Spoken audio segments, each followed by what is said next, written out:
These are the Toraja people living in Indonesia who dig up dead corpses of family members, clean them, and then dress the corpse in cultural clothing. They then help the corpse stand up while parading them through a village.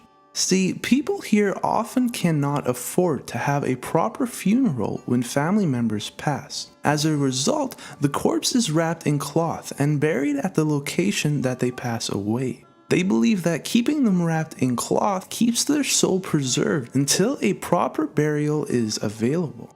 The corpse is then dug up when the family is able to have a proper funeral. They are literally raised from the dead.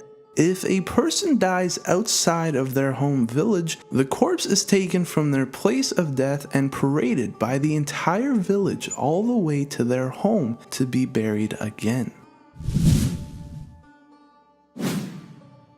Death. While being one of the few guarantees in life, it is an extreme and emotionally painful experience when members within a family pass away. In the tribe of Dani, located in a remote region of Papua, Indonesia, women mourn a family member's death by expressing their pain physically, the amputation of their own fingers. This symbolic practice starts by tightly tying string around their finger until it becomes numb. After being cut, to then stop the bleeding, they will burn the finger to close off the wound and create a small callus. If a woman's husband passes away, she will cut off parts of her finger to be buried with her spouse's body. Although this is a tradition that is fading out, it is still practiced among some within the tribe as a way to satisfy ancestral ghosts. They believe that fingers represent body and soul, and by cutting them off to be buried with a corpse, they will live together for eternity. Kidnapping another person is illegal. Kidnapping a woman to force her into being your future wife takes this to an even darker level. However, bride kidnapping is a large part of life in Kyrgyzstan. It is really quite simple. A man decides he is ready to marry. He then gets a group of friends to help plan out the kidnapping. They then find a girl on a street, sometimes a friend and other times a complete stranger, to be taken. She is then driven back to his home where his mother attempts to convince the woman that she should marry her son, a process that can often take days. Once, however, she agrees and stays a night, it is believed that she will stay forever. The girl's family is then told of the marriage and is offered gifts in exchange for her. Nearly half of all marriages in Kyrgyzstan are a result of bride kidnapping. While illegal, police often have no desire to intervene and allow this to continue.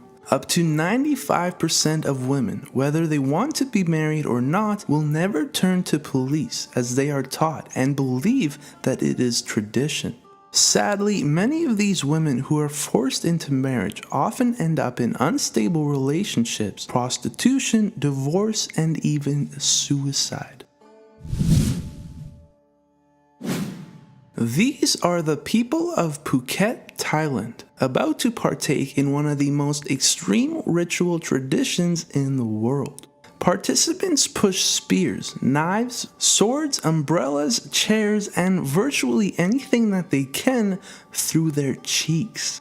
An extremely dangerous ritual that could result in uncontrollable bleeding and horrific scars for life.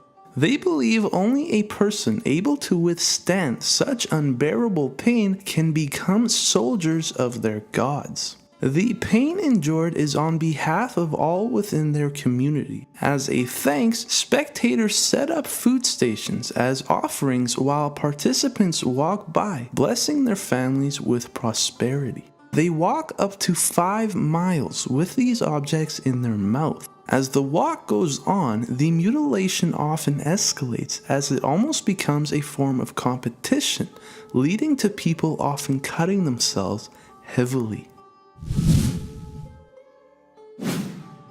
This over 5-century-old festival, named Kanamara Matsuri, is interesting. On March 15th of every year, participants dress in pink while parading giant wooden-shaped penises through the streets of Kawasaki. It is essentially a giant penis festival. It celebrates fertility among all and also blesses regenerating crops. It has become popular among prostitutes who seek protection from STDs. Where this festival gets truly interesting is in its origins. It honors the legend of a demon who fell madly in love with a beautiful woman. The woman, however, went on to marry a different man, to which the demon was not pleased. To ensure her infertility, the demon cursed her vagina with his incredibly sharp teeth. To break the curse, the local villagers built a giant penis built of steel to trick the demon and to break the teeth, causing the demon to leave. Today, the festival has grown, and if you can imagine it, you can find it shaped as a penis during this festival, Kanamara Matsuri. Sounds like a great fun-filled family day out.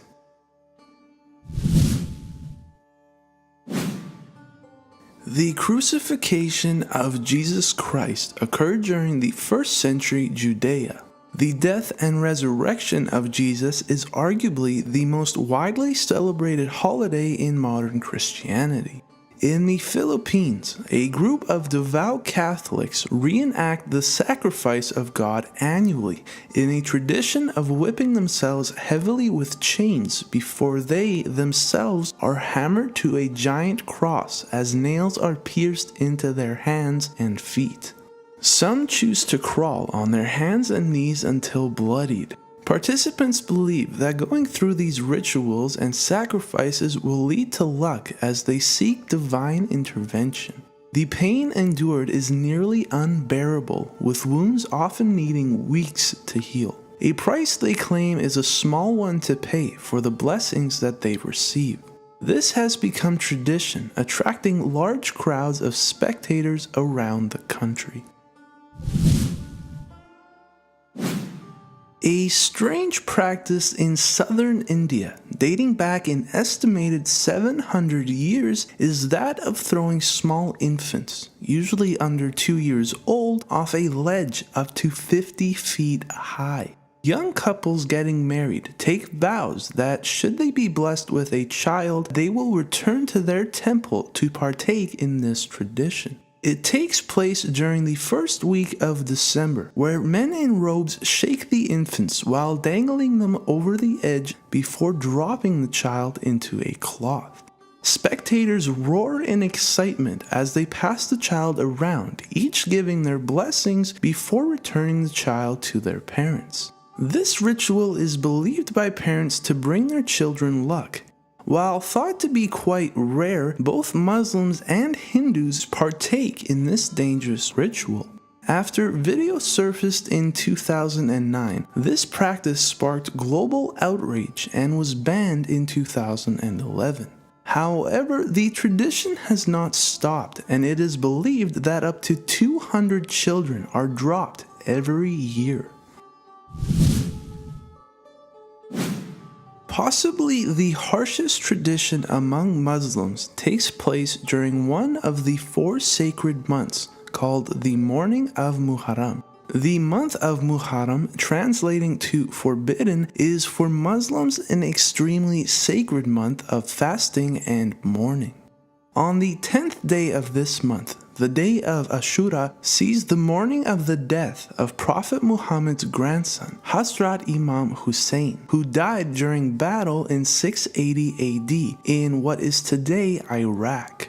The mourning of his death is done through a horrifying ritual: brutal self-mutilation. Small razor blades are held between fingers while beating their chests. Whips with knives and small blades attached are used to beat themselves in a gruesome manner repeatedly. Others cut their foreheads using large swords. Among some Shiite Muslims, this tradition is a way of washing away their sins in what will leave streets stained of blood. This is a practice that has been passed down for centuries, and while extremely harsh, all participants do this voluntarily. An indigenous group to Japan called the Ainu people have quite a gruesome tradition when it comes to bears. While not practiced among many anymore, it has been known to still take place even today. They believe that bears are actually disguised gods that walk among humans. As such, they believe that the sacrificing of the animal will bless their souls. The way in which this is done is by finding a hibernating mother bear in a cave, slaughtering the bear and capturing her cubs. The villagers will then eat the flesh of the bear while also drinking the blood. The baby cubs are kept and raised until they reach adulthood, where they are then choked and speared to death. The skulls of all the bears are placed at the top of a spear wrapped in the skin of the bear. As the entire ordeal is rooted in deep religious beliefs, the spears are then worshipped. While around the world, funeral practices usually mean the burial of a corpse, the Yanomami do not bury their dead. The religious beliefs of this tribe forbid anyone from preserving or keeping any part of the deceased. Rather, a ceremony is held where mourning and sad songs are sang as the body is placed over fire and is burned to ash. Family members then collect the remaining ash and bones, which are crushed into powder. The powder is then later mashed together with bananas, the most common food among the Yanomami. They believe that the soul is only able to achieve full salvation if and when the body is burnt and the remains are eaten by relatives. The soul of the dead is absorbed by the living, allowing the soul to be freed. If this doesn't happen, they believe the soul would become trapped between life and death and that it could never escape. If this is not done, it is seen as a humiliating death.